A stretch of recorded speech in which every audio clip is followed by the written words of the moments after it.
आदाब नाज़रीन, तेलंगाना एक्सप्रेस में आपका इस्तकबाल है। मैं हूं हसन इरफान। सबसे पहले एक नजर आज की हम सुर्खियों पर। वज़ीर आला केसीआर ने जगतियाल में टीआरएस दफ्तर का किया इफ्तिताह। Integrated district collector office complex का भी किया आगाज। मेडिकल कॉलेज की इमारत की तामीर के लिए रखा संगे बुनियाद।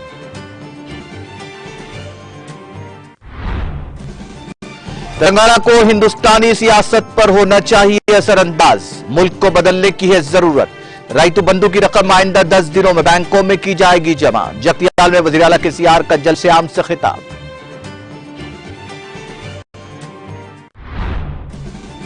रियासती वज़ीर मोहम्मद महमूद अली, श्रीनिवास यादव, सबिता रेड्डी ने उस्मानिया यूनिवर्सिटी का किया दौरा। उस्मानिया यूनिवर्सिटी में 7 साला इंतजामी इमारत के लिए रखा संगे बुनियाद। रियल एस्टेट ग्रुप वंशी राम बिल्डर्स के दफातर पर दूसरे दिन भी आईटी के धावे। तेलंगाना समेत आंध्र प्रदेश के 36 मुकामात पर टैक्स चोरी के खिलाफ कार्रवाई जारी।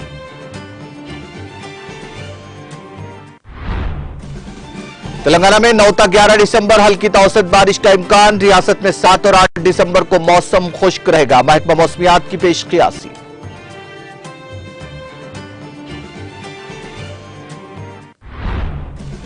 लोकसभा और राज्यसभा के सरमाई इजलास का आज से हुआ आगाज। लोकसभा में स्पीकर ओम बिरला और राज्यसभा में सर जमहूरिया धनकर ने इजलास का किया आगाज।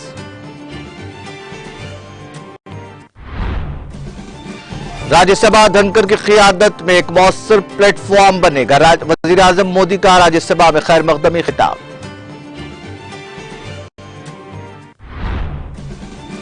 और एमसीडी के इंतखाबी नताइज में आम आदमी पार्टी का शानदार मुजाहरा। आम आदमी पार्टी को 134, बीजेपी को 104 और कांग्रेस को 9 नशिस्तों पर मिली कामयाबी।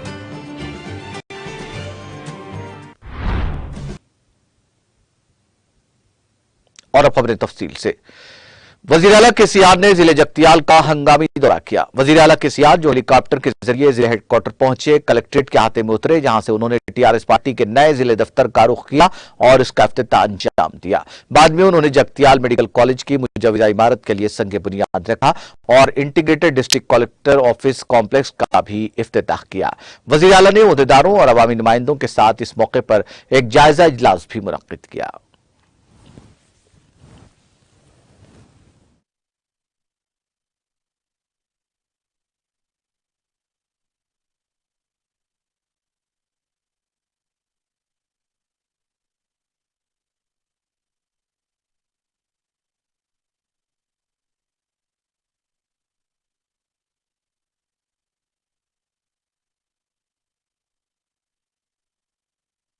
కాంటూరు లేవు, కాంటూరు లెక్కలు లేవు. ఆయన అదే మండలంలో ఏఈ ఉన్నాడు కానీ ఆయన జేబులో లేదు లెక్క.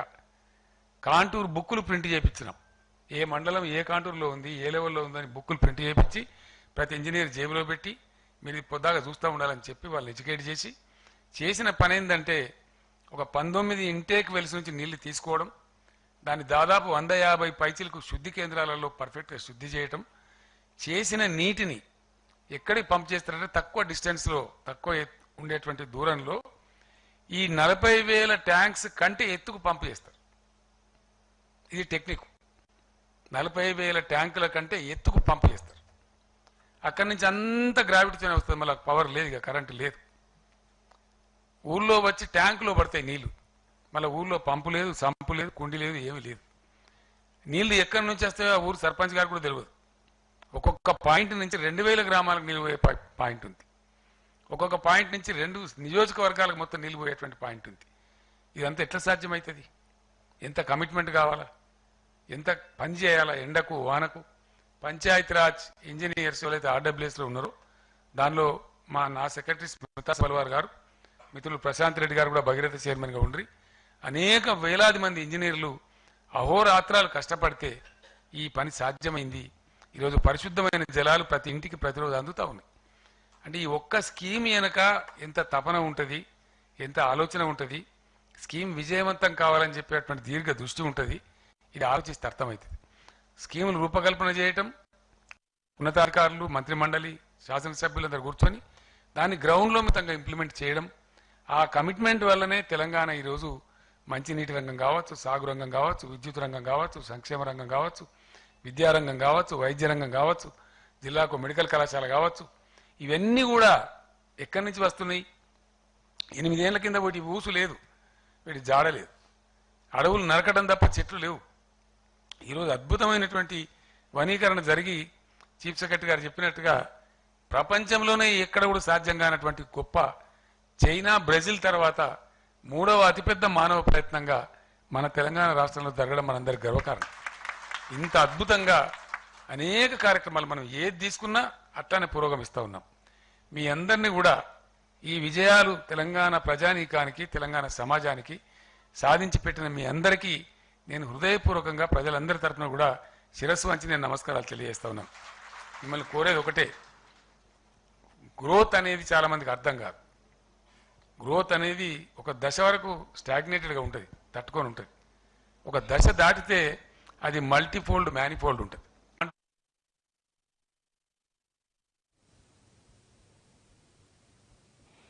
रियासत के वजीर आला के चंद्रशेखर राव ने इस बात का ऐलान किया कि रैतू बंधु इमदाद अगले 10 दिनों में किसानों के खातों में जमा कर दी जाएगी। जिले में मुनक्किदा एक जलसेआम में शिरकत और खिताब के दौरान उन्होंने ये बात कही। उन्होंने कहा कि वो ज़रई बोलियों को बरखी मोटर लगाने के सख्त मुखालिफ हैं, क्योंकि वो अच्छी तरह जानते हैं कि किसानों को किन मुश्किलात का सामना करना पड़ेगा। वज़ीर आला ने कहा कि उनकी हुकूमत ने किसानों को ज़रई अगराज के लिए 24 घंटे बरखी की मुफ्त सरबराही को यकीनी बनाया है। इस दुनिया में कोई ऐसी रियासत नहीं है जो रैतू बंधु देती हो, ऐसा कोई मुल्क नहीं जो किसानों को इंश्योरेंस फराहम करता हो। तेलंगाना रैतू बंधु और रैतू बीमा फराहम करता हो। मुफ्त बिजली, रैतू बीमा, रैतू बंधु तेलंगाना के तबाहशुदा और टूटे फूटे किसानों की जिंदगियों को बेहतर बनाने, उनके कर्जों की अदायगी और उनके मसाइब से बचने के लिए लिया गया फैसला था। उन्होंने कहा कि हिंदुस्तान में मरकजी हुकूमत अनाज भी नहीं खरीदती। वज़ीर आला केसीआर ने हिंदुस्तान के मुस्तकबिल के बारे में तशवीश का इजहार करते हुए कहा कि इस मुल्क को अपनी बहाली के लिए मजबूत होने की जरूरत है और सबको मुत्तहिद होने की जरूरत है। वज़ीर आला केसीआर ने अपने असासों के तहफ़्फ़ुज़ की जरूरत पर जोर दिया। उन्होंने कहा कि इस मुल्क को बदलने की जरूरत है।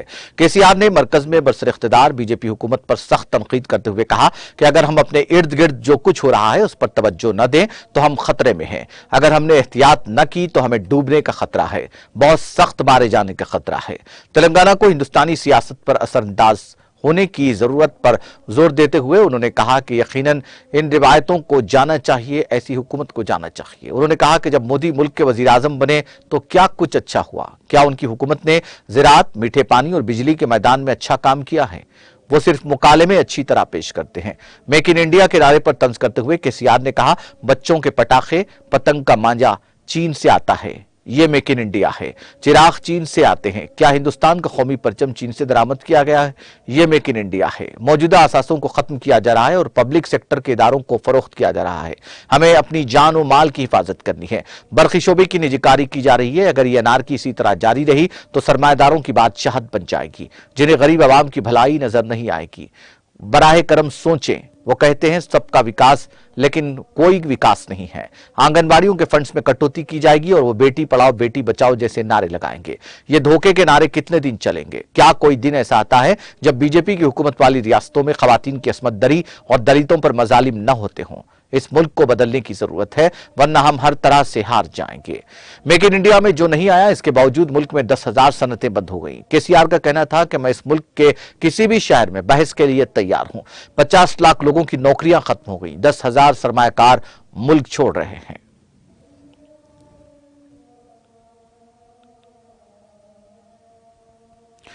वजीर दाखिला मोहम्मद महमूद अली और वजीर तालीम सबीता इंद्र रेड्डी के अलावा वजीर श्रीनिवास यादव ने उस्मानी यूनिवर्सिटी का दौरा करके उस्मानी यूनिवर्सिटी में तामीर किए जाने वाले 7 साला इंतजामी इमारत का संग बुनियाद रखा। तकरीब में उस्मानी यूनिवर्सिटी अमला, टीआरएस कायदीन, कारकुनों और दीगर मौजूदीन मौजूद थे।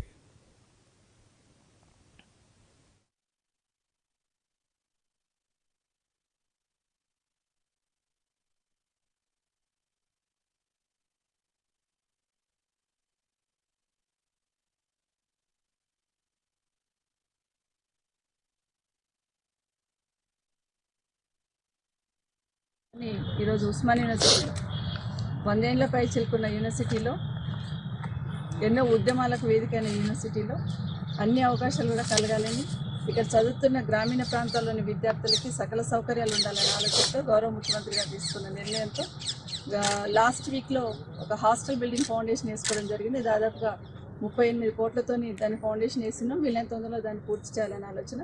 అదేవిధంగా ఈరోజు ఈ బిల్డింగ్కి 34 కోట్లతో ఫౌండేషన్ వేయడం, దీన్ని కూడా తొందరగా పూర్తి చేసి అందించాలనే సంకల్పంతో దాదాపుగా 74 కోట్ల రూపాయలకు సంబంధించిన బిల్డింగ్ కన్స్ట్రక్షన్ ఈరోజు మన ఉస్మానియా యూనివర్సిటీలో జరగబోతోంది. నిజంగా గతంలో ఎప్పుడు జరిగి ఉన్నది, భవిష్యత్తులో కూడా ఇంత పెద్ద ఎత్తున తీసుకుంటున్నారో తెలియదు, కానీ ఇంత పెద్ద ఎత్తున నిర్మాణాలకు చేపట్టిన డీసీ గారికి, అదేవిధంగా గౌరవ ముఖ్యమంత్రి గారు ప్రత్యేకంగా ధన్యవాదాలు చెప్తూ దాదాపుగా 2 లక్షల స్క్వేర్ ఫీట్ సంబంధించిన స్ట్రక్చర్ ఇక్కడ రాబోతా ఉంది. బట్ చాలామంది గ్రామీణ ప్రాంతాల నుండి వచ్చిన చాలామంది విద్యార్థులు ఇక్కడ ఉన్న వాళ్ళందరికీ కూడా మంచి సౌకర్యం కల్పించే ఉద్దేశంతో దీన్ని పూర్తి చేసి అందించాలనే సంకల్పంతో ఆ చైర్మన్ గారిని రిక్వెస్ట్ చేస్తున్నాం. 9 monthsలో వీటిని పూర్తి చేసి మన విద్యార్థులకు అందించేటట్టు డే అండ్ నైట్ పనిచేయాల్సిన బాధ్యత ఉందని మరొకసారి రిక్వెస్ట్ చేస్తే ఇక్కడ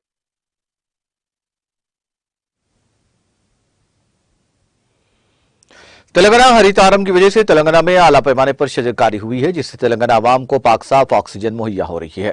इन ख्यालात के इजहार रियासती वजीर दाखिला मोहम्मद महमूद अली ने चारशंबे को रुकने पार्लियामेंट संतोष कुमार की सालगिरह के मौके पर शजरकारी करने के बाद किया। उन्होंने बंजारा हिल में वाक़ अपनी सरकारी राजगाह में पौधे लगाते हुए कहा कि ग्रीन इंडिया चैलेंज के तहत रुकने पार्लियामेंट संतोष कुमार ने तेलंगाना हरितारम का बेड़ा उठाया और इसकी रियासत भर में आला पैमाने पर तशहीर की, जिसकी वजह से तेलंगाना आवाम ने हरितारम का शानदार इस्तकबाल किया और करोड़ों पौधे लगाते हुए शजरकारी की।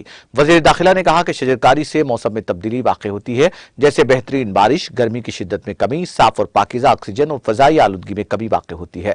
उन्होंने कहा कि हम सभी को शजरकारी करना चाहिए ताकि हमारा माहौल पाक साफ रहे। वजीर दाखिला ने रुकने पार्लियामेंट संतोष कुमार को सालगिरह की मुबारकबाद पेश करते हुए उनकी दराजी उम्र के लिए दुआ की और अपनी नेक ख्वाहिशात का इजहार किया। इस मौके पर टीआरएस के सीनियर लीडर मोहम्मद ख्वाजा बदरुद्दीन भी मौजूद थे।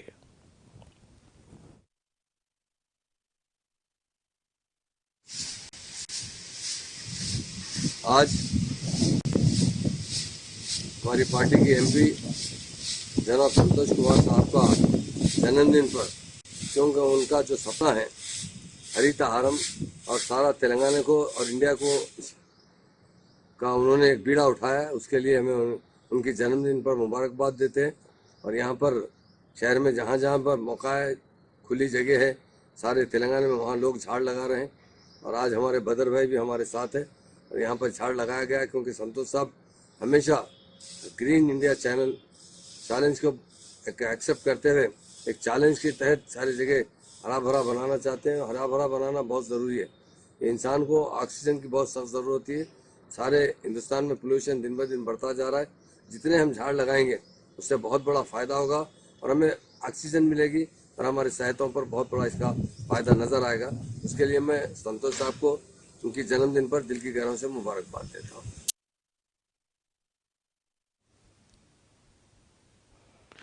मुसल्लह अफवाज के फ्लैग डे के मौके पर मिलिट्री वेलफेयर डिपार्टमेंट के हुक्काम ने चारशंबे को बंजारा हिल्स में मिनिस्टर क्वार्टर्स में वाक़ रियासती वज़ीर दाखिला मोहम्मद महमूद अली से मुलाकात की। इस मौके पर यौम परचम की अहमियत पर तबादला ख्याल किया गया। मुल्क के दिफा के लिए अपनी जानों का नजराना पेश करने वाले फौजी शोधा की कुर्बानियों की याद में साबिक फौजियों और बेवाओं के लिए फ्लैग डे फंड जमा किया जा रहा है। उन्होंने कहा कि लोगों से स्टिकर्स तकसीम करके फंड इकट्ठा किया जाएगा। यहाँ तक कि कॉर्पोरेट समाजी जिम्मेदारी स्कीम के तहत तंजीमों की तरफ से दिए गए एहतियात को इनकम टैक्स से मुस्तस्ना करार दिया जाएगा। Military welfare officer Ramesh Kumar ने बताया कि Hyderabad district military welfare officer Srinesh Kumar और दीगर ने प्रोग्राम में हिस्सा लिया। इस मौके पर वजीर दाखिला मोहम्मद महमूद अली ने भी फ्लैग डे फंड के तहत अतिया दिया। इस मौके पर ओहदेदारों की जानिब से वजीर दाखिला मोहम्मद महमूद अली की शॉल पोशी की गई।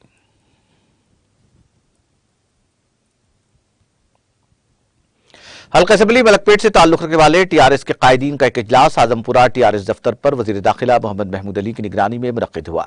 वजीर दाखिला मोहम्मद महमूद अली ने इस मौके पर पार्टी के तमाम कायदीन और कारकुनों पर जोर दिया कि वो मेट्रो रेल प्रोजेक्ट की इफ्तिताही तकरीब और इस ज़िमन में राजेंद्र नगर में मुनक्किद होने वाले वजीर आला केसीआर के जलसियाम को कामयाब बनाने की अपील की। इस मौके पर पार्टी के मुख्तलिफ कायदीन बशमूल सैयद लायक अली भी मौजूद थे।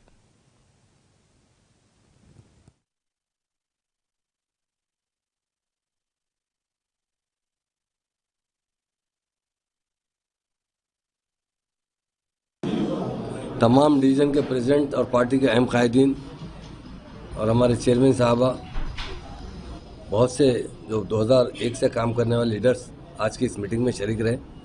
ये मीटिंग का मकसद ये था कि मेट्रो रेल का सेकंड फेज़ का इनाग्रेशन किया जा रहा है, क्योंकि मेट्रो फर्स्ट फेज़ में बना मगर एयरपोर्ट पहुंचने की सहूलत कहीं पर भी नहीं है। और इंडिया में बहुत सबसे अच्छा बेस्ट एयरपोर्ट हमारा बेगम यहाँ का शमशाबाद एयरपोर्ट है, जहाँ बहुत अच्छे फैसिलिटीज़ है, मगर मेट्रो की फैसिलिटीज़ नहीं थी। सीएम साहब ने मेट्रो वालों से भी बात की और इस मेट्रो को उन तक पहुँचाने के लिए एक बहुत बड़ा बजट भी सैंक्शन किया है।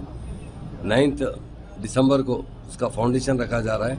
उसी टाइम फाउंडेशन के बाद एक पब्लिक मीटिंग को भी सीएम साहब एड्रेस कर रहे हैं, जो राजेंद्र नगर में, जहाँ बहुत एक अच्छा मुकाम है, क्या है वो,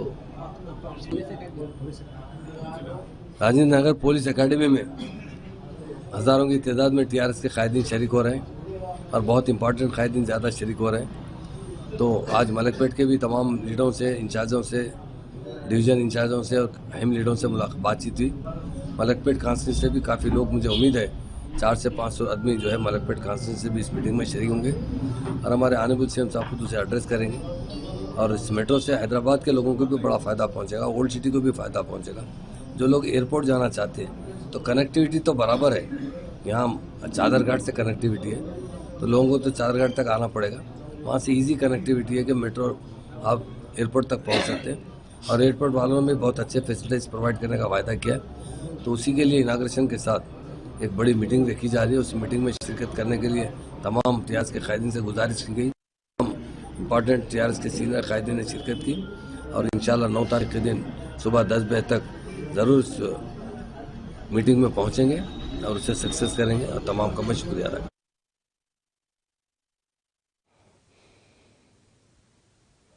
रियल एस्टेट ग्रुप वंशी राम बिल्डर्स के दफातर पर दूसरे दिन भी आईटी के धावे जारी हैं। तेलंगाना के साथ साथ आंध्र प्रदेश के 36 मुकामात पर टैक्स चोरी के सिलसिले में बैक वक्त ये धावे किए जा रहे हैं। शहर हैदराबाद में फैले हुए इसके वेंचर्स के साथ साथ दीगर नामालूम मुकामात के वेंचर्स में ग्रुप की जानिब से की गई सरमायाकारी पर ये धावे किए जा रहे हैं। आईटी के अहदेदार वंशी राम बिल्डर्स के एमडी वंशी राम सुब्बा रेड्डी के साथ उनके बहन भाई जनार्दन रेड्डी के घर की तलाशी ली जा रही है। उनके साथ उनके करीबी साथियों, कंपनी के सीईओ, डायरेक्टर्स और मुलाजमीन के घरों पर भी धावे किए जा रहे हैं। आईटी के अहदेदार उनके रिश्तेदारों की रिहायशगाहों की भी तलाशी ले रहे हैं। अहदेदार नकदी की तफसीलात के बारे में पूछताछ कर रहे हैं। मंगल के रोज भी महकमा आईटी ने तेलंगाना और आंध्र प्रदेश के 35 इलाकों में तलाशी ली थी। आईटी के अहदेदारों ने अकाउंट्स के जिम्मेदारों के अलावा किसी को दफ्तर में आने की इजाजत नहीं दी। तलाशी के दौरान अहम दस्तावेजात भी जब्त किए जाने की इत्तला है। तेलंगाना सीपीआई लीडरों और कारकुनों को राजभवन जाने के दौरान पुलिस ने उस वक्त रोक लिया जब वो गवर्नर हाउस का मुहासरा करने के लिए आगे बढ़ रहे थे। बाएं बाजू की इस जमात के कायदीन और कारकुन रियासत में गवर्नर के निजाम को खत्म करने का मुतालबा करते हुए राजभवन की समत बड़ी तादाद में जाने की कोशिश कर रहे थे। पुलिस ने इस एहतजाज की इत्तला के साथ ही चौकसी का मुजाहरा किया और राजभवन जाने वाले रास्तों पर रुकावटें खड़ी कर दी, बैरिकेड्स भी लगाए। पुलिस के सख्त हिफाजती इंतजामात के दौरान सीपीआई के कायदीन और कारकुन बड़ी तादाद में खैरताबाद के करीब पहुंचे, ताहम पुलिस ने उन्हें खैरताबाद सिग्नल के करीब रोक दिया, जिसके बाद एहतजाजियों और पुलिस के दरमियान गर्मा गर्म बहस तकरार हो गई। सूरत हाल पर काबू पाने के लिए सीपीआई के लीडर चाडा वेंकट रेड्डी और अजीज पाशा के अलावा दीगर को पुलिस ने हिरासत में ले लिया।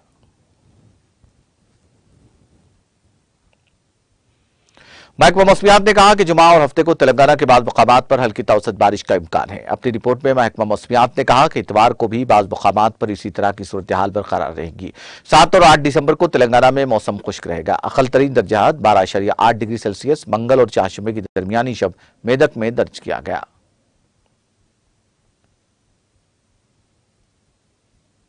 Chairman Telangana state minority finance corporation Imtiaz Ishaq ने रुकन पार्लिमान संतोष कुमार की सालगिरह के मौके पर ग्रीन इंडिया चैलेंज के तहत दफ्तर के अहाते में शजरकारी अंजाम दी। इस मौके पर Telangana state minority finance corporation का अमला भी मौजूद था।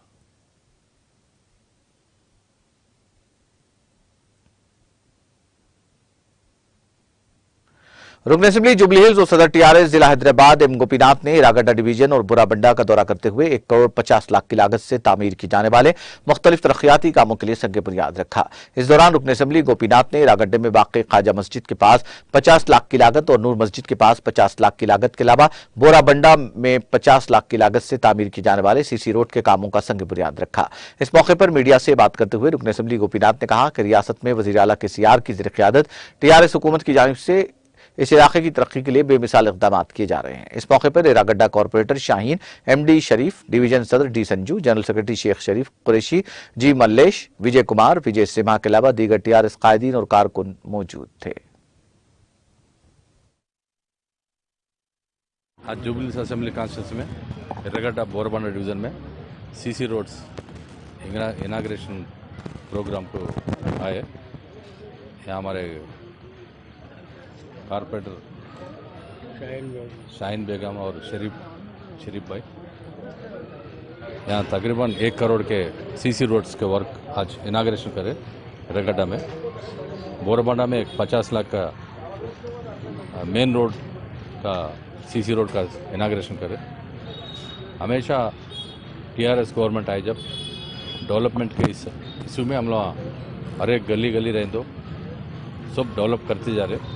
CC roads, drinking water, drainage कुछ भी आए तो अभी हम लोग आए, अभी हमारे शरीफ भाई बोले यहाँ ड्रेनेज का प्रॉब्लम वो भी करा देंगे और रोड भी टोटल ग्रेवयार्ड तक करो बोले, अभी बात करें ऑफिसरों से, वो भी ग्रेवयार्ड तक कर देंगे।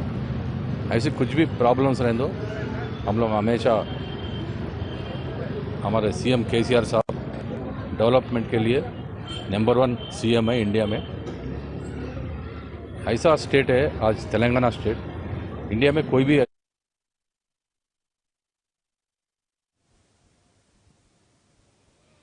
हैदराबाद शहर के लंगर हाउस से एक नौजवान के अगवा की वारदात पेश आई। तफसीलात के मुताबिक लंगर हाउस के इलाके में एक तीन अफराद पर मुश्तमिल टोली ने इरफान नामी नौजवान का, जो पेशे के एतबार से ऑटो ड्राइवर बताया गया है, अगवा करते हुए राजेंद्र नगर के एक सुनसान इलाके में ले गए, जहां पर इरफान को बरहना करके उसकी खूब पिटाई की और ये बात किसी से न बताने की धमकी दी।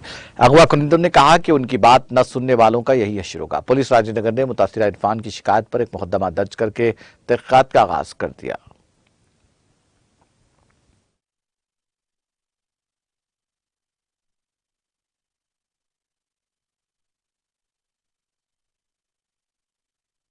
मेरे साथ उन लोग मारे, मेरे को ले लेके जाके 12 बजे पकड़े। इरफान भाई बोल कर रहते उन लोग ले लेके चले गए। दो जने ले लेके गए मेरे को दरगाह के साइड ले लेके जाके उधर जाके देखा तो 15 जने थे। मेरे को ले लेके जाके बंद के मार दिया रस्सी से, बेल्टों से और उससे मुंह से, लातों से, हाथों से मार दे रहे 15 जने।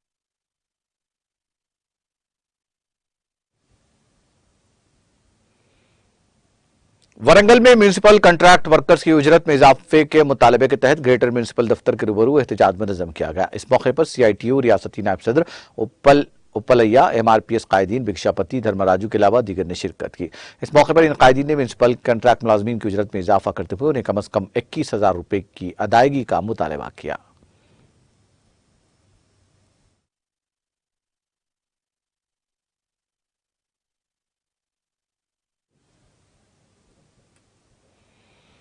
तेलंगाना एक्सप्रेस में वक्त ब्रेक के बाद भी खबरों का सिलसिला जारी रहेगा।